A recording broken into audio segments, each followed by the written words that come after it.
आपल्यापैकी प्रत्येकाच्या आयुष्यात कधी ना कधी असा क्षण येतो जेव्हा कोणी आपला अपमान करतो, कोणी शब्दांनी दुखावतो, कोणी हसून कमी लेखतं, तर कोणी सगळ्यांसमोर आपला आत्मसन्मान दुखावतो.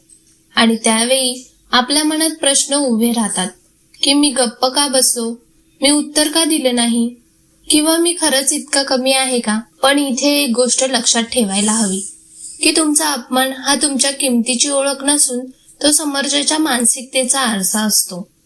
कारण जो माणूस मनाने शांत, सुखी आणि स्वतःच्या आयुष्यात समाधानी असतो तो कधीच दुसऱ्याला कमी लेखत नाही. जो तुम्हाला दुखावतो तो बहुतांश वेळा स्वतः आतून अस्वस्थ, असुरक्षित किंवा तुटलेला असतो.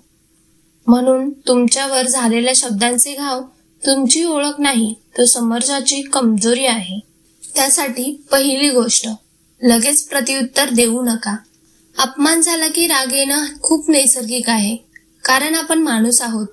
पण त्या रागात लगेच उत्तर दिलं तर आपण काय बोलतोय यापेक्षा आपण कसे आहोत हेच समोर येतं. आणि अनेकदा आपल्याच शब्दामुळे आपली प्रतिमा खराब होते. म्हणूनच अशा वेळी लगेच प्रतिक्रिया देण्याऐवजी थोडं थांबणं खूप महत्वाचं असतं. क्षणभर शांत राहा, एक खोल श्वास घ्या आणि मन स्थिर करा. कारण शांत माणूसच परिस्थितीवरती नियंत्रण ठेवू शकतो. राग शांत झाला की विचार स्पष्ट होतात, योग्य शब्द सापडतात आणि आपण स्वतःचा आत्मसन्मानही वाचू शकतो. म्हणून लक्षात ठेवा, शांत राहणं ही कमजोरी नाही, तर ती सगळ्यात मोठी ताकद आणि प्रभावी उत्तर असतं.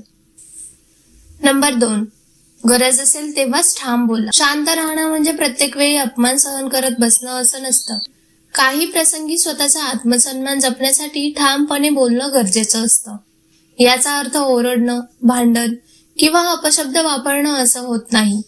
कधी कधी फक्त शांत आणि स्पष्ट शब्दात असं बोलणं मला मान्य नाही एवढं सांगणंही पुरेसं ठरतं. असा संयमित आणि ठाम प्रतिसाद दिला की समोरच्याला तुमच्या मर्यादा कळतात. त्याला हेही समजतं की तुम्ही सहनशील असलात तरी कमजोर नाही. स्पष्टपणा आणि आत्मविश्वासाने बोलणं हेच खऱ्या ताकदीचं लक्षण आहे. नंबर 3, प्रत्येकाला उत्तर देऊ नका. प्रत्येक वेळी प्रत्येकाला उत्तर देणं गरजेचं नसतं. काही लोक मुद्दाम टोमणे मारतात, चिडवतात, कारण त्यांना तुमची प्रतिक्रिया हवी असते. तुम्ही रागवलात, दुखावलात किंवा उत्तर दिलत की त्यांना समाधान मिळतं. पण अशा लोकांना दुर्लक्ष करणं हेच सगळ्यात शहाणपणाचं उत्तर ठरतं. लक्षात ठेवा, हिरा कधीही दगडाशी भांडत नाही, कारण त्याला स्वतःची किंमत माहिती असते. त्याचप्रमाणे तुम्हालाही तुमची किंमत माहिती असायला हवी.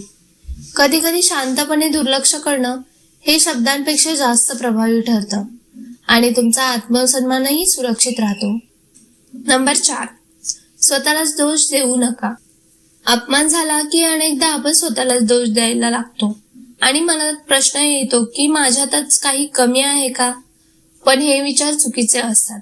लक्षात ठेवा, प्रत्येक अपमान तुमच्या कमतरतेमुळे होत नाही.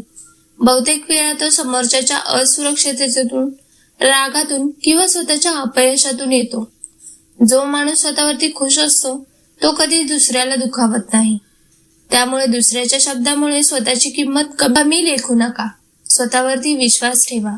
स्वतःला कमी समजू नका, कारण तुमची किंमत कोणाच्या बोलण्यावर ठरत नाही, तर ती तुमच्या स्वभावावरती आणि आत्मसन्मानावरती ठरते.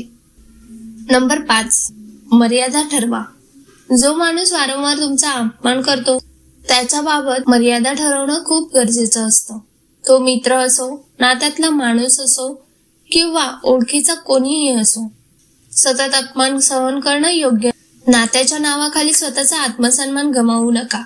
अशा लोकांपासून थोडं अंतर ठेवलं की मन शांत राहतं आणि आत्मविश्वास टिकून राहतो. मर्यादा ठरवणं म्हणजे वाईट होणं नाही, तर स्वतःची किंमत ओळखणं आहे. कारण नात्यापेक्षा तुमचा आत्मसन्मान मोठा आहे. जो तुमचा आदर करू शकत नाही त्याला तुमच्या आयुष्यात जास्त जागा देण्याचीही गरज नसते. नंबर 6, शब्दांनी नाही तर कृतीने उत्तर द्या. शब्दांनी उत्तर देण्यापेक्षा कृतीने उत्तर देणं जास्त प्रभावी असतं. कारण वाद घालून किंवा वारंवार स्पष्टीकरण देऊन काहीच साध्य होत नाही. त्याऐवजी स्वतःवरती काम करा, स्वतःला घडवा.